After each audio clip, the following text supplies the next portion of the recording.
ॐ सहनाववतु सहनौ भुनक्तु सह वीर्यं करवावहै तेजस्विनावधीतमस्तु मा विद्विषावहै।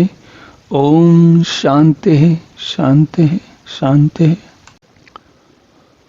हरि ओम। भगवान आगे कहते हैं, बहूनां जन्मनां अन्ते ज्ञानवान मां प्रपद्यते वासुदेवः सर्वम् इति सह महात्मा सुदुर्लभः। तो चलिए इसका अर्थ समझते हैं कि क्या कह रहे हैं भगवान। भगवान कहते हैं कि बहुनाम जन्मनाम अन्ते, बहुत जन्मों के अंत में, ज्ञानवान माम प्रपद्यते, जो ज्ञानवान व्यक्ति है वह मुझे को मिलता है, मतलब मुझे पाता है। वासुदेवः सर्वम इति, कहता है वो ऐसा व्यक्ति सब सर्वम इति, यह जो कुछ भी है वह सभी वासुदेव है। वासुदेव मतलब ये जो कुछ भी दिख रहा है वही सब भगवान है। वासुदेव का अर्थ यहाँ पर है भगवान से। तो भगवान कहते हैं कि स महात्मा सुदुर्लभा, तो भगवान कहते हैं कि वह जो है महात्मा है और वह दुर्लभ है। दुर्लभ है मतलब ऐसे लोग बहुत कम मिलते हैं। तो देखा जाए तो इस श्लोक में समझने के लिए ज़्यादा कुछ है नहीं, बात सीधी सीधी सी है।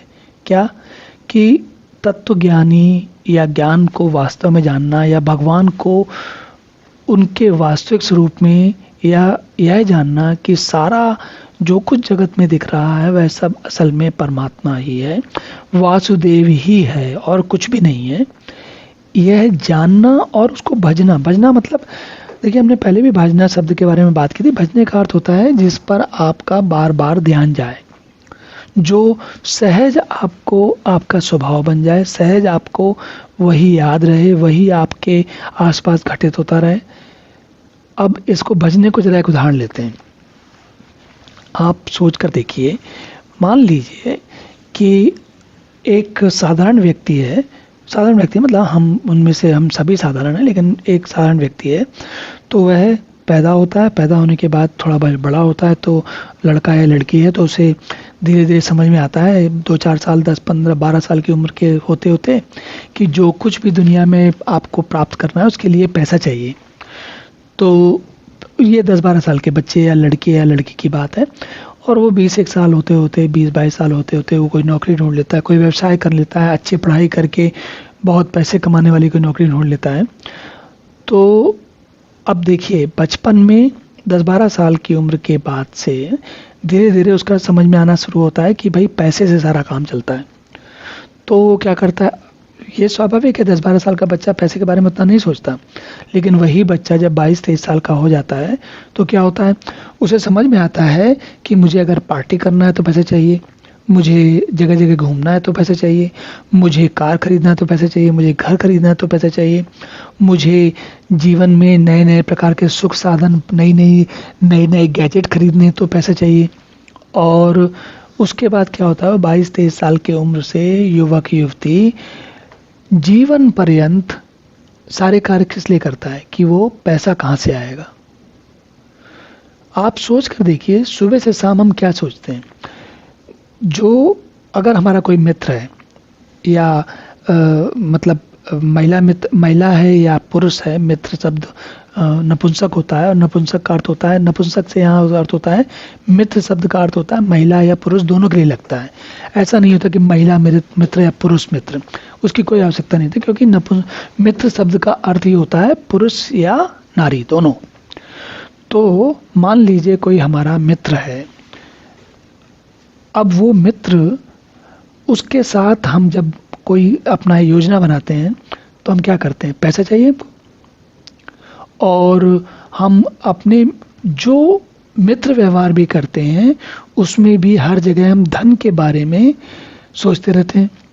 किसी मित्र के साथ घूमने जा रहे हैं तो भी पैसे चाहिए, किसी मित्र के साथ पार्टी करनी है तो भी पैसे चाहिए, किसी मित्र से आपको पता चला कि कोई नया काम मिल जाएगा तो उससे अधिक पैसा मिल जाएगा, या किसी मित्र ने आपको बताया कि पैसा जो कमा लिया है उसको कैसे कैसे उसका भोग किया जा सकता है।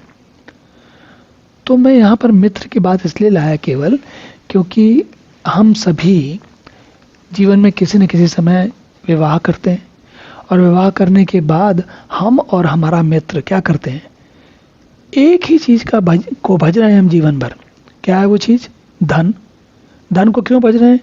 धन के बारे में हम जिस चीज के बारे में, जिस किसी एक वस्तु या स्थिति या किसी ऐसी चीज के बारे में लगातार जिसके बारे में विचार करते हैं, वो क्या है? धन। तो हम वास्तव में किसे भज रहे हैं? धन को ही भज रहे हैं। क्यों? क्योंकि सुबह शाम दिन रात धन से ही सारे काम होते हैं। धन को संभालना ही हमारा जीवन का उद्देश्य है। अगर कमाया नहीं तो कमाना उद्देश्य है, और कमा लिया तो बचाना उद्देश्य है, और कमा लिया और बचा लिया तो अब उसको खर्च करना उद्देश्य है। तो सारा का सारा जीवन हम किस चीज को भज रहे हैं?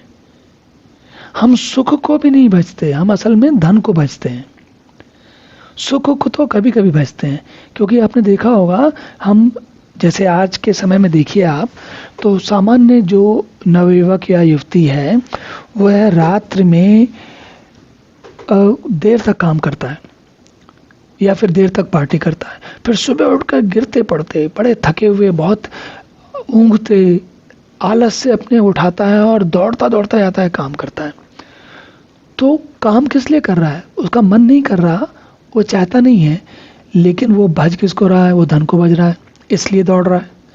और आपको ये भी पता है कि अगर मित्र जो है वो, चाहे वो मित्र आपकी महिला होगी आगे चल के, या मित्र जो पुरुष होगा, दोनों के लिए क्या है, अगर अच्छा मित्र पाना है तो भी धन चाहिए। तो जीवन के सारे कार्य धन से होते हैं। जब जीवन के सारे कार्य धन से होते हैं तो हम 24 घंटे किस चीज के बारे में सोचते हैं? धन के बारे में। यहाँ तक कि हम जब विवाह करते हैं तो पुरुष या नारी जो भी है उसके बारे में भी कम समय सोचते हैं, धन के बारे में ज़्यादा सोचते हैं। तो अब मैंने धन के बारे में क्यों बात की यहाँ पर? इसलिए बात की क्योंकि हम चूंकि धन के, आप सोचेंगे, भगवान कह रहे हैं कि बहुत जन्मों के अंत के जन्म में तत्व ज्ञान को प्राप्त पुरुष सब इस प्रकार जो मुझको भजता है वह महात्मा अत्यंत दुर्लभ है। तो भगवान कह रहे हैं जो मुझे भजता है वो दुर्लभ है। और ऐसा क्यों दुर्लभ है? क्योंकि हम सभी किसको भज रहे हैं? हम तो धन को भज रहे हैं। हम धन को भज रहे हैं, इसलिए हम भगवान को नहीं भज रहे हैं। अब क्या यहाँ पर मैं ये कह रहा हूँ कि हमें धन के बारे में सोचना बंद कर देना चाहिए और केवल भगवान के बारे में सोचना चाहिए? नहीं, मैं नहीं कहता ये बात तो आपको स्वयं समझनी पड़ेगी कि आपको कितना धन के बारे में सोचना है और कितना भगवान के बारे में सोचना है। किसको कब भजना है वो तो आपको ही समझना पड़ेगा।